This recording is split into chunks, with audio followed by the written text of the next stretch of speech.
नमस्कार मैत्रिणींनो, आज मी बनवणार आहे कांद्याची चटणी। तर ते कांद्याची चटणी बनवण्यासाठी मी हे 4-5 कांदे घेतलेले आहेत। तर आता आपल्याला हे कांदे कट करून घ्यायचे।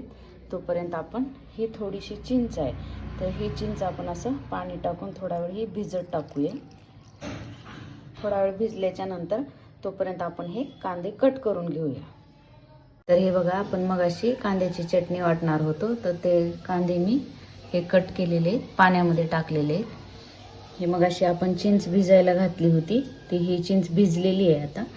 हे बघा, हे शेंगदाणे घेतलेले, त्यामध्ये थोडेसे टाकण्यासाठी ह्या 4-5 लसणाच्या पाकळ्या घेतलेले, मीठ घेतलेलं आहे, लाल तिखट आहे आणि जिरे आहे। तर हे कांदे आपण आता हे पाण्यातून काढून घ्यायचे आणि हे बघा असे वाटण्यासाठी घ्यायचे खलबत्त्यामध्ये टाकून।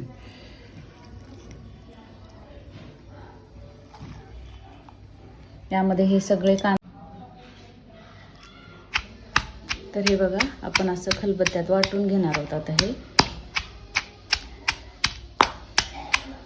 एवढं पण जास्ती बारीक नाही करायचं, मीडियम साइज मध्ये थोडंसं वाटून घ्यायचं ह्याला।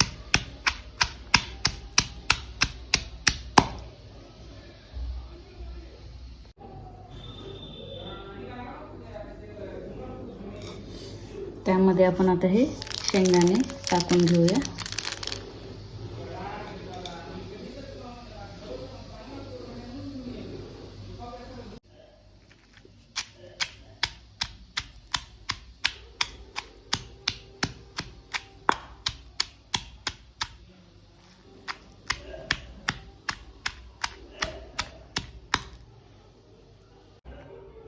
लसणाच्या पाकळ्या आपण यामध्ये टाकलेल्या आहेत आता, तर त्या आपण आता वाटून घेऊया। आणि बाकीचं सगळं आपण तिखट, जिरे, मीठ हे सगळं आपण यामध्येच टाकून घेऊया।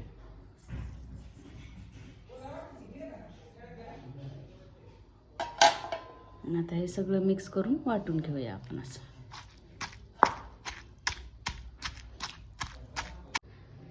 तर हे बघा, मगाशी आपण हे चिंच भिजू घातलेली होती, हे त्याचं पाणी आहे, यामध्ये टाकून घ्यायचं। आता हे पाणी टाकल्याच्या नंतर आपल्याला वाटता येणार नाही, त्यासाठी आपण आता हे चमच्याने मिक्स करून घ्यायचं। तर ही ज्यावेळेसला आंब्याची कैरी ते भेटत नाही, त्यावेळेसला ही चटणी वाटायला सोपी जाते। चला, तर मग तुम्हाला चटणी आवडली असेल तर लाईक करा, कमेंट्स करा, शेअर करा आणि सबस्क्राइब करा। आणि कमेंट्समध्ये मला सांगा तुम्हाला रेसिपी कशी वाटली।